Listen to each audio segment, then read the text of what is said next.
Good morning, everyone, and welcome. This is IGTV, and with me is Richard Horowitz. And Rich, you're going to give us a short overview on the Prime Minister and what happened with the Mossad as they came into the United States, and both gave some key talks this past week. Why don't you tell everybody what's going on? Well, the Prime Minister of Israel gave a 30-minute speech in Washington at the AIPAC conference, spoke primarily on the threat of Iran. It was a few days ago. This past Sunday night, the former head of the Mossad, Meir Dagan, was interviewed on 60 Minutes on the Iranian topic. What the Prime Minister of Israel emphasized was the threat that a nuclear Iran poses. What everybody wants to know is when will they have this capability, and what will the powers that be do to stop them, and when will this take place? And no one is going to give that answer. The dispute, the public dispute, revolves around how far Iran has gone developing these nuclear capabilities.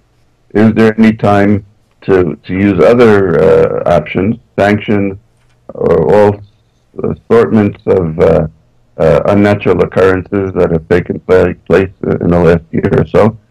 Nobody wants an all-out military attack if other options would be successful. So the Prime Minister spoke about the danger in a nuclear Iran. Meir Dagan spoke about his view is that there's still some period of time left before a military attack would be necessary. And that doesn't necessarily contradict things that the Obama administration has been saying. President Obama and the Secretary of Defense have stated very clearly that it won't permit a nuclear Iran and that all options remain on the table.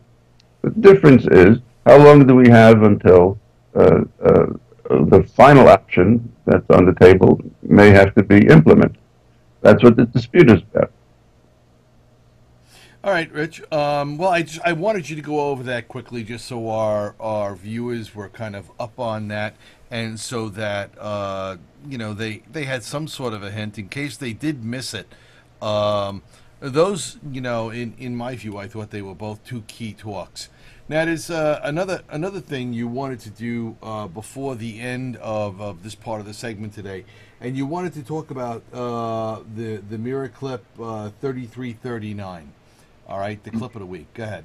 Yeah, we've been talking the last few weeks about this triangle report, which is why I had the idea of inviting Patrick Dunleavy to speak and to be interviewed in the next segment. Patrick was retired 6-7 years ago as a senior official at the New York State Department of Corrections.